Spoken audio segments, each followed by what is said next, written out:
She knew exactly what to do. While police scrambled and hotel staff panicked, the quiet night manager took control of the situation with surgical precision. Her questions weren't random, her movements weren't amateur. And when the FBI arrived, they realized Emma Hassan had been negotiating hostage situations longer than most of them had been agents. Comment what city you're watching from below. And if you believe the calmest people are often the most dangerous ones, hit subscribe. Because what you'll learn in this story will show you that the quiet person working the night shift might be carrying life-saving skills you never imagined. Emma Hassan was 41 years old, 5 feet 7 inches tall, Middle Eastern, and one of the most trusted employees at Chicago's Grand Plaza Hotel. She'd been working as night manager for 6 years, arriving at 11 p.m. every evening, managing the hotel's operations through the night, and handing over her shift at 7 a.m. before heading home. Guests saw her only as someone who solved their problems. Staff simply called her Ms. Emma. To management, she was the backbone of the night shift. Who Emma was, where she came from, what she'd done before, none of it mattered to anyone. The hotel had become the perfect refuge for Emma.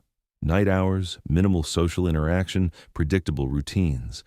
No one expected her to display unexpected reactions, but Emma's behavior carried details that careful eyes might notice. The way she never panicked during crises, her tendency to automatically take leadership during stressful situations, her supernatural ability to read guests' behavior patterns. On her desk, alongside standard hotel equipment, were strange items, advanced communication devices, small recording tools, emergency protocol manuals. No one ever asked why she knew these things. Most importantly, Emma's voice. The tone she used during crisis moments, too calm, too controlled, too professional. As if this voice had been trained for much more serious, much more dangerous situations. That Saturday night started like any other. Emma was reviewing night reports at the reception desk while the hotel quietly shifted into night mode. Grand Plaza Hotel was one of Chicago's most prestigious hotels, 24 floors, 400 rooms, mostly business travelers and tourists. Night shifts were usually quiet, occasional drunk guests, lost keys, minor complaints. Emma's desk displayed that night's guest list: Japanese business delegation on the 12th floor, wedding party on the 18th, technology conference attendees from Europe on the 23rd. At 1:23 a.m., the first strange call came. When Emma answered with her usual professional greeting, a man's voice from room 412 requested room service. The voice was tense and unusually controlled. Emma paused. There was something in that voice's tone. When she asked what type of food he preferred, there was a long silence. Then he said it didn't matter, just to be fast. Emma's sixth sense activated. This wasn't a normal room service request. She checked room 412, registered to Charles Morrison, single occupancy.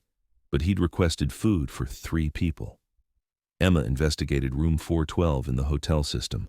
Charles Morrison, 45, registered as a businessman, checked in yesterday afternoon, paid by credit card. Everything appeared normal, but Emma's training told her otherwise. She instructed room service employee Marcus to be careful when going to room 412, to come down immediately if anything seemed strange. When Marcus returned 10 minutes later, his face was tense. He reported that the door was barely opened, food was taken at the door, and he heard other voices inside. Most importantly, someone seemed to be crying quietly. Emma's blood ran cold. The old instincts she'd suppressed for 6 years were returning. She had Marcus check security cameras, reviewing the day's footage from the 4th floor corridors. Charles Morrison had entered the hotel at 3:47 p.m., but he wasn't alone. 2 more people were behind him. The cameras didn't show this clearly, but Emma's trained eye caught the details. The other 2 people didn't appear voluntary. Their movements were forced. One seemed to be stumbling. Alarm bells began ringing in Emma's mind. This looked like a hostage situation. Emma went to her office and locked the door. From her bag, she pulled out special equipment she hadn't used in 6 years but always carried. Advanced listening device, emergency communication system, and most importantly, hostage negotiation protocol manual. She activated the listening device and scanned the 4th floor. Sounds from room 412 confirmed her worst fears: 2 different female voices, scared, trying to speak quietly, and the male voice, Charles Morrison, controlling them. He was telling them to stay quiet, that they'd be there until morning. Emma's training kicked in. Hostage situation assessment, 2 hostages, 1 suspect, unclear motivation, high risk level. This wasn't a normal hotel security issue. This was FBI-level crisis. She opened the emergency communication device, dialed the code she hadn't used in 6 years. Using her old call sign, Phoenix, she reported to Control as an inactive agent with emergency status. When Control confirmed her identity after 6 years missing, she reported the active hostage situation at Chicago Grand Plaza Hotel, room 412. 2 civilian hostages, 1 suspect, immediate response needed. Control informed her FBI was being sent with a 20-minute ETA. Emma knew 20 minutes was too long. She told them she was intervening, despite being told she wasn't active protocol-wise. Hassan was disappearing. Phoenix was coming back. Emma called room 412. When Morrison answered tensely, she introduced herself as the hotel night manager, checking on his room service satisfaction. When Morrison told her not to bother him, and she mentioned electrical system issues, there was a long silence that Emma could read volumes from. Morrison said not now, maybe in the morning. Emma responded understandingly, then asked strategically if his guests were comfortable. Morrison's response that he had no guests made Emma smile slightly. He was lying, and she knew it. She ended the conversation politely, mentioning he could call if needed. After hanging up, Emma analyzed the situation. Morrison was paranoid, but not amateur. He was denying the hostage's presence, but very defensive. Most importantly, he had calmed slightly after hearing Emma's voice. This was the first thing hostage negotiators learned, creating trust through voice tone. When Emma made a second call with a more personal approach, offering Morrison special treatment regarding electrical inspections, this approach created relaxation in Morrison's voice. When Emma asked about guests being disturbed by electrical work, Morrison again claimed no guests. When Emma inquired about sounds from the room, Morrison claimed they were from television. Emma knew Morrison was lying, but the fact that he chose to continue talking with her was a good sign. The trust-building process had begun. When FBI agents arrived at the hotel lobby, Emma was waiting for them. Lead Agent Mitchell was shocked to discover Emma was Phoenix, the legendary Phoenix from the hostage negotiation unit who had disappeared 6 years ago, Chicago's most successful negotiator. Emma briefed the situation. Room 412, 2 hostages, 1 suspect, her communication with Morrison. When Agent Mitchell said they would take over, Emma objected. Morrison had started talking to her. She'd built trust. If FBI took over, that trust would be lost and hostages could be harmed. Agent Rodriguez read Emma's file, sharing her incredible record. 12 years at FBI, 47 successful hostage negotiations, 0 fatality rate. She'd never lost a hostage. This information changed Agent Mitchell's decision. Emma would continue as lead negotiator under FBI supervision. When Emma called room 412 again, she took an honest approach. She told Morrison she knew he had a problem and wanted to help. When Morrison asked what kind of problem, Emma explained that people there weren't as he wanted them. They were scared. He was tense. When Morrison asked who she was, Emma took a deep breath and said she was someone who'd gotten out of very difficult situations. When Morrison asked what kind of situations, Emma answered exactly like the one he was experiencing now. Morrison's surprise at asking if she was police led Emma to reveal she used to be FBI but wasn't anymore, now just someone who wanted to help him. When Morrison expressed shock about FBI, Emma explained that honesty was necessary and there were ways out of his situation. Throughout long conversations, Emma was building trust with Morrison, explaining that these women weren't related to his real problem, that releasing them would put him in a stronger position because she could focus on the real issue, what he truly needed. As hours passed, Emma was gaining Morrison's trust.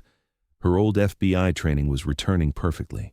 Psychology profiling, stress management, leverage building, all automatic.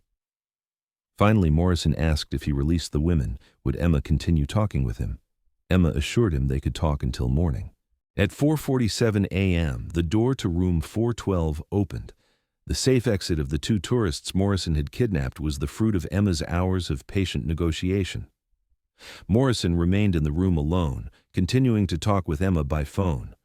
When Morrison worried about what would happen next, Emma calmly assured him that his peaceful exit would end everything. When Morrison feared prison, Emma told him it depended on his choices, but no one had been harmed. This was very important.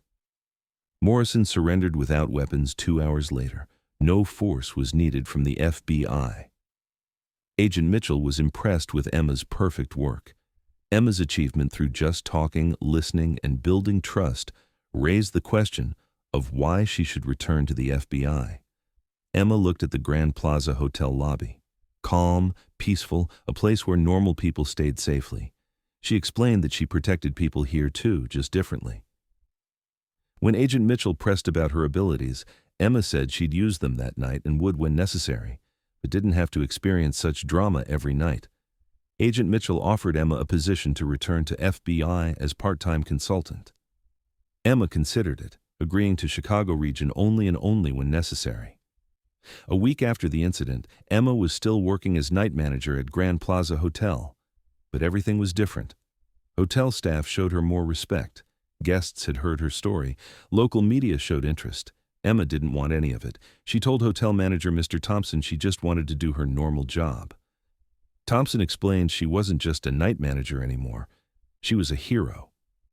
Emma responded that heroes appear uniformed and recognized. She just tried to keep people safe. But changes were inevitable. Emma received offers to train hotel security teams, provide crisis management training. Thompson encouraged her to share her experience and train other hotel employees.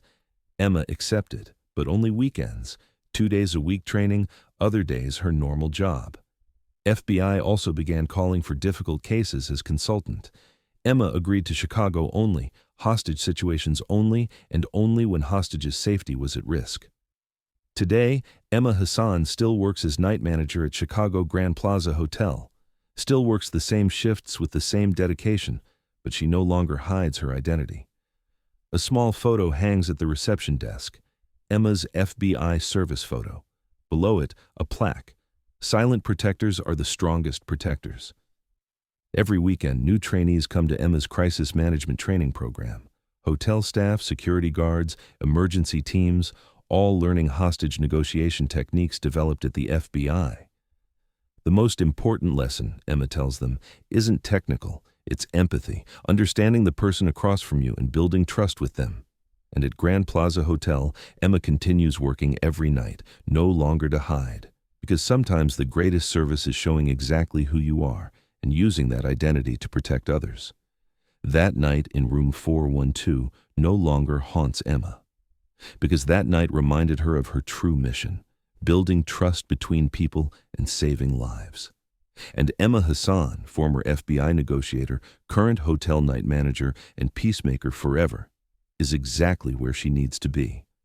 Subscribe to Silent Warriors, because that quiet person working the night shift might have life-saving skills. And maybe that calm person you encounter at hotels, stores, or cafeterias has once learned to solve the most difficult situations. Show them respect. Because real heroes don't always wear badges. Sometimes they just wear name tags and continue serving quietly.